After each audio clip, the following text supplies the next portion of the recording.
Canelo Alvarez is still the unified super middleweight champion of the world. Did we really expect anything different, people? Did anybody not expect Canelo to get the job done? No, we didn't. But what we didn't expect, well, I definitely didn't, was the fight to go the distance and Edgar Berlanga to put in such a good performance and for his stock to actually rise with what happened in this fight. Now, that does actually sound a bit mad, even when I'm saying it still, where 99.99% of people or more, me included, had Canelo winning very wide on the cards. I'll come straight out with my scorecard. I had it 117, 110, the same as one of the judges, and the other two judges, I'm pretty sure, had it 118, 109, and it was quite a dominating, clear winning performance from Canelo. But somehow in that, for me especially, and I've seen on like loads of YouTube comments and other fan videos and stuff like that, Edgar Berlanga still comes out of this having impressed us and having his stock risen a bit. It's because he managed to, even though he lost a lot of the rounds, he still made it competitive. He still really made Canelo work in there. He popped Canelo up quite a few times throughout different points of the fights. He boxed, that's the main thing for me, because I knew he had power. He boxed at a much higher level than I thought he was capable of, which is why I thought he would get stopped in like the mid-rounds of this fight, maybe really early, if Canelo stuck it on him. But here he showed me he can box at a higher level than he's shown before. He definitely rose to the occasion. But what it was, it's as simple as this, and he admitted it afterwards. He was just in there with a boxer that was a few levels above him and a guy that's got much more experience than him when it comes to these big, hard championship level fights. So yeah, obviously, Canelo's still the man, still the king at super middleweight. There is one guy that is a threat to his throne at super middleweight, and that's a man called David Benavidez. But we'll go on to talk about what Canelo really needs to do next at the end of my post-fight report, so stay tuned for that when we talk about who Canelo has to fight now, or if not, he might as well fuck off and retire. Because fights like this, man, is like, as good as the fight actually was, I think it was better than a lot of us was expecting. You know, in my prediction video, you might think, oh, JP, you said you thought Berlanga was going to do well in this fight anyway. But if you see what I actually said in my prediction video, I said I think Berlanga will come out swinging for the first few rounds, throw a load of bombs, hit Canelo a few times. Canelo will oblige, it'll be a fun fight, and then Canelo will just pretty much walk him down and take him out in the mid-rounds. And I think that is what Canelo thought was going to happen too. But Berlanga actually came out, he boxed a little bit more, he got his jab going. And to be honest with him, he did tell us before the fight that he was going to do this. He did say he was going to knock Canelo out in round 6, but obviously that's just hyping yourself up and stuff. But he did also say a lot of times in the build-up to this fight that I'm going to shock him and I'm going to outbox him. And that is what he tried to do. But obviously he is no Dimitri Bivol. Although he impressed me with his boxing skills here, he's definitely not elite yet, Berlanga. And I don't know if he even has elite potential. But before this fight, I would have said I can't even see the guy becoming world champion. But here, have him actually be able to hang in there with Canelo, despite being a level below. I think, say Canelo retires or goes up and vacates the belts and he can get a fight for a vacant title, I'd like to see Berlanga in with the likes of Caleb Plant, David Benavidez if he came back down, Jaime Munguia, and I'd give him a good shot against all of them. He really impressed me here, and he is only 27 years old, so obviously he's still got another year or two to a year or two where he's still really growing into his prime, his physical prime, his boxing knowledge prime and stuff. He's got a good, like, if Canelo's 34 and he's got a lot of miles on the clock, Berlanga could go to 35, 36 and have another 8-9 years in the game and improve obviously a hell of a lot over that time. But yeah, we'll talk about where they go next and how I see their careers going moving forward after I give you my post-fight report. I've already spoke a little bit about what happened. As I said, my scorecard 117, 110. Big moments in the fight, there wasn't a lot of them. Obviously, there was one like wall moment in the third round where Canelo came out with a vintage left hook, one of the best left hooks I've ever seen him throw straight. Like, it came out almost so quick you didn't even see it. Like a powerful shotgun slapping Berlanga on the chin. Berlanga, to be fair to him, took it very well. I think it's a shot that would have knocked a lot of people out. And it sounds like I'm hyping Berlanga up a lot here. It's just before this fight, I thought he was pretty average. I thought he didn't belong in there with Canelo. But here he showed me he does at least belong at world level. And he showed he's got a very good chin. Because literally as soon as he hit the canvas, he was like bam, bam, bang, banging his gloves together. You know, a bit like Sean Porter against Terence Crawford. Except he got up here, recovered and carried on fighting. Although Sean Porter did try to. His dad threw in the towel. But yeah, Berlanga actually got his wits about him a bit more. And obviously finished the fight in this one. He did actually say when his corner asked him if he was hurt, pretty funny afterwards when he went back to the corner, he was like, no, my head's fine, it was just my arse that hurt when I hit the ground. And he did actually seem, even though the shot was so hard, it kind of was just a flash knockdown, but I do believe it's a shot that could have knocked a lot of people with lesser chins out. So he's had a proper chin check now, Berlanga, and for all the people who said he was chinny, he's clearly proved that wrong too. I think he proved a lot of the haters wrong in this fight. Did Canelo do that? I think he did to an extent. Obviously, again, it's Edgar Berlanga. It's not David Benavidez. It's not Dimitri Bivol. It's not one of the top elite guys we really want to see him. And maybe even you could say Crawford would be more than a test for Berlanga. And like maybe you could say now, did Canelo being on the slide just make Berlanga look this good? I do believe if it was 3-4 years ago, Canelo, he probably would have got Berlanga out of there after he had him. He would have jumped on him and he would have took him out. And it's not even now that I don't think Canelo's trying, because I've got here from round 4 onwards, I had it first round to Canelo, second to Berlanga, third obviously was when Canelo got the knockdown, set as a 10-8. Round 4 I actually thought Berlanga bounced back well and won the 4th round. But then I've got 5, 6, 7, 8, 9, 10 and 11 all to Canelo. And even in the 12th he still fought hard. I just thought Berlanga rose to it a little bit more and just nicked that round. It was a very good last round. They both stood in front of each other and had it out. And yeah, my point is, it's not like Canelo winning everything from round 5 to round 11 shows he's pushing in them later rounds against these younger, fresher guys. It's not that he's not trying to get him out of there. I just don't think he's really got it in him anymore to go to that final gear, you know, that final like gear 6 push where you really got to put it on him, which is what he used to be able to do. And he used to be able to take people out of there without really having to go through the gears, because he could do it with 1 or 2 shots. Like how he took Caleb Plant out, like how he injured Billy Joe Saunders, like when he knocked out Kovalev with a 2-punch combination. So I think maybe his explosive power is going a bit now too. And that's maybe because all that strength and conditioning over the last few years is taking its toll on him now. Now he's got the miles on the clock, so he hasn't got that fast twitch muscles quite as much. Because if you've got natural power, they say your power is the last thing to lose you. But Canelo, you remember in his early days, was never the most powerful puncher. He would go the distance a lot more. It was only as he went up to super middleweight and light heavyweight against Kovalev, and he really started bulking up and doing the strength and conditioning, that he sort of built that power. So now, obviously, if that strength and conditioning is coming down, then he's going to lose a bit of that power too. So it's a different type of keeping the power vibe with Canelo.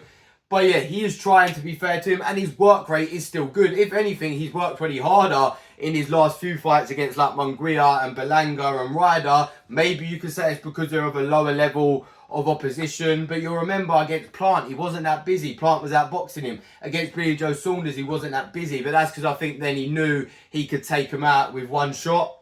I think we've got to be honest, and the best days of Canelo are past us now. He is still a world-class fighter. He's still in my pound-for-pound top 10. I think I've done a pound-for-pound video recently. You'd have to go and check it to see if I'm correct. But I'm pretty sure I've got him here. It's either number 5 or number 6. And he's still winning these fights so clearly that I'm not going to drop him anytime soon. But the guys below him, if they're fighting at a higher level, could start taking over him. And you could, in the next year or so, see Canelo Alvarez drop out of that pound-for-pound top 10 for the first time in what, probably like 8 years he's been in there for now. So yeah, that's pretty much the whole post-fight report summed up. I don't need to give you a full round-by-round thing. Like I said early, we expected Berlanga to come out swinging bombs. He boxed nice. He gave Canelo a pretty even fight in the first couple of rounds, but Canelo was just getting warmed into it. And obviously round 5 onwards, you really see Canelo, like he did against Munguia, after dropping him, he gets comfortable, he stands in front of you, he makes you miss, he makes you pay, he's on you, he doesn't waste a lot of energy. He can stand, the best thing about Canelo even still now, he can stand right in front of you and still make you miss and still make you pay without having to work his feet or jump in to get you too much. And Berlanga, he did try, he flicked out the jabs, he caught the left hook and threw the left hook as Canelo was throwing his and landed a couple times. There was a couple times, I don't think he was ever stunned. Canelo's got the best chin in boxing still. I said in the prediction videos for this show, it was between him and Danny Garcia, and you all probably saw what the fuck happened with Danny Garcia and the Erislandy Lara fight. I'm going to do another video on that soon. That was an embarrassment, but the way he fucking finished that fight, Danny Garcia against Lara, you can't say he's got the best chin in boxing anyway whatsoever anymore. He's a proper letdown, but that's a rant for a whole other video. If you want to go check that out, I'll be posting that soon. But yeah, Canelo without doubt still has the best chin in boxing now, especially now Golovkin's retired. And Berlanga does have power. 16 first round knockouts. Even if they're against lower level opposition, nobody's ever got 16 first round knockouts in a row, no matter who they're fighting. He clearly does have power. Just ask Paul Jim, who he fought in the fight before this, and he absolutely sparked out. You'll see Berlanga now, if he starts fighting at world level, the confidence that he will grow from this fight, he will start knocking world level opposition out. In my opinion, he would have learned a hell of a lot of it from this. It's kind of probably not as extreme, because I don't think Berlanga will ever go on to have the career that Canelo's had. But like when Canelo lost to Floyd when he was younger, he learned a lot from that fight, gained a lot of confidence after going the distance and kind of pushing and having a competitive fight with one of the best ever. Berlanga even said to Canelo after the fight, he's like, "You're one of my idols. I used to watch you when I was an amateur coming through." So he can take a lot from this fight, and it could become a good win, a really highly rated win for Canelo. Berlanga goes on to do a lot now, becomes a 2-weight world champion or something like that. You never know. Before this, I would have said that was crazy for Berlanga to even become world champion. I just didn't think he was that good, but he proved a lot to me here. And I really respect his mentality, because he actually gave Canelo a hug after the fight, said, "I'm sorry for the way we beefed," and stuff like that. And actually, as I said he was one of his idols. But I like the fact, because some people have said to Canelo or other fighters before, idolised them, and then they've kind of been too respectful, and that's like gone over to when they're in the ring. Whereas Berlanga showed absolutely no respect to Canelo. You would never have thought he even liked the guy, let alone idolised him. And that's the thing, he gave himself the best chance, showed no respect in the build-up, no respect in the ring, gave it everything he's got, and then showed Canelo all the respect after the fight. So he shows a proper classiness as a proper boxing sportsmanship there. And I do actually look forward to seeing where Berlanga's career goes next. But let's go to the main talking point. Any fight that ever happens ever, Canelo's probably going to be the main talking point, win or lose in it. Even when he lost to Bivol a couple of years ago, it was all still about where Canelo goes next and what's Canelo going to do now. And he was the main attraction coming into this. He's still the main attraction in the super middleweight division, and obviously in any weight division worldwide. A lot of people, after seeing how many fans turned out for this, how many people watched it, how many people spoke about it, the weigh-ins, the press conferences, still being rammed with fans. He probably still is the face of boxing when it comes to money, putting bums on seats and everyone talking about him when he's fighting. But man, we can't put, even though this overall was a good fight, and so was the Munguia one, people are going to start getting bored, because you're getting rid of all the lower level world opposition now. Like, there's not really anyone else like a Berlanga, Munguia sort of level that we're going to accept. You'll have to start looking even lower in terms of class, and I can't even think off the top of my head. Maybe like an Mbili, even though I do like Mbili, I think he's probably a level below these guys technically. Someone like that. You're looking towards the bottom of the top 10 now, when Berlanga, Munguia are probably like 5 or 6 in the middle of that top 10, and that's when fans will really start to get put off. In my opinion now, there's only 3-4 fights that Canelo can have that the fans will accept, give him credit for. If not, he might as well retire. And obviously the main one, I say it all the time, the guy I do believe he's ducking, even though I'm a Canelo fan, David Benavidez. I feel like I'm banging on this drum over and over again. It's probably the same for a lot of fans, but Benavidez at super middleweight, there is no other fight. There's no other. I know he's at light heavyweight at the minute, but he's been super middleweight very recently, and he said he will come straight back down for the Canelo fight if it's offered to him. David Benavidez is the one. Canelo has to fight him before he retires, or it will be a cloud that lingers over the end of his career, maybe his whole career, when people look back. But as I said in a video before, in the video I talked about, has Canelo fallen off? If Canelo does end his career without fighting David Benavidez, people will always bring it up. A bit like, imagine if Floyd would never have fought Pacquiao. They'd be like, Floyd, maybe he was brilliant, but he always ducked Pacquiao. The same if Fury hadn't fought Usyk recently. They would have said he was always ducking Usyk. And even though Fury lost to Usyk, got battered for some big portion of the fight, especially in that 9th round, people will give him way more credit than they would have if he would have avoided Usyk. And it'd be the same with Canelo. It'd be, oh, do you remember Canelo? And wasn't he a great fighter? He never fought the Mexican monster David Benavidez, though. He must have been scared of him. And you don't want that for Canelo, for a guy who's fought so many great top fighters. And I think now is still the time where Canelo, you go in. I'll be honest, I've said before, I think David Benavidez beats him now. But I think a lot of people would still make Canelo the favourite in that one. And I was talking about this with one of my boxing coaches the other day, and they were saying, this is the time now where Canelo could still beat David Benavidez and put that on his record, put that on his resume, and he adds so much to his legacy. If you give it another year or two and then you fight David Benavidez will be at his best. You will be on the decline. Now is the time to get it. And I do believe if he gets that win, David Benavidez is going to go on to have a brilliant career. Could maybe go up, beat the likes of Bivol and Beterbiev and people like that. And light heavyweight, the fight he's trying to get right now. He wants all the smoke, David Benavidez. So I have no doubt that he's going to have a brilliant career. That could be the type of win that Floyd has over Canelo that just gets better and better and ages like a fine wine all the time. Other than that, there's only really 2, maybe 3 other fights out there that I think Canelo can have and people will really accept. Obviously, the Bivol rematch. People might say even more fair play than the David Benavidez fight if he goes and has a rematch with Bivol up at light heavyweight, despite getting absolutely schooled and embarrassed at times in the first fight, looking like he really didn't want to be in there at the end of it. And win or lose, you get respect for that. But if he managed to go up to light heavyweight, turn it around and get the win over Bivol, then that is massive, massive legacy. He gets so much credit for that. Beterbiev at light heavyweight, win or lose against Bivol. Obviously, you'd want him to fight the winner of Beterbiev Bivol, but even if Beterbiev loses, Bivol loses, fight either of them guys, you get massive respect. And I do think Terence Crawford, even though he's 2 weights below, even though he started like 5 weights below what Canelo's at, is still a massive fight. And the hardcores will say Crawford don't stand a chance, but the casuals, Canelo's beating one of the best pound for pound fighters on the planet. People will look into that, or no, people won't read into that too much. They'll just see the name, they'll just see the size of that fight. It's a superstar fight. It's 2 of the very best in boxing going at it. Despite the weight difference, I do still think you get credit for that one. But yeah, other than that, man, there's no one else. Who you got at super middleweight? Caleb Plant, he's already beat. The other Charlo, I don't even know what the fuck he's doing right now. He's having serious mental problems outside of the ring. He looks pretty average in his last fight and hasn't fought for like 2 years. Beat Munguia.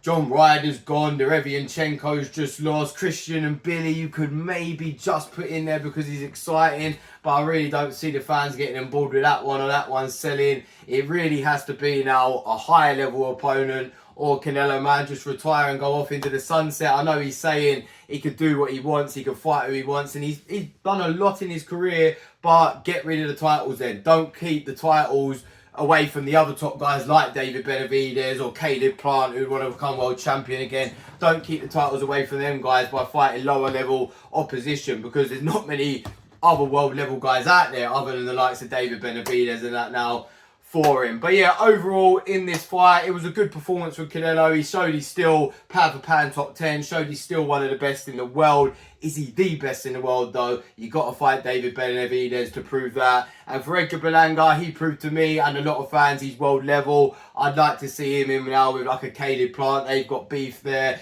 Jamie Munguia, that's a brilliant fight. Or maybe the best one, I actually think, David Benavidez come down to super middle, fight Berlanga. And if David Benavidez can do a massive job on Berlanga, then it's even more like a stake in a claim for him to get that Canelo fight. And if Berlanga beats Benavidez, then he does a job for Canelo, because no one wants to see the Canelo Benavidez fight anymore. Maybe he gets the rematch with Canelo or another world title shot.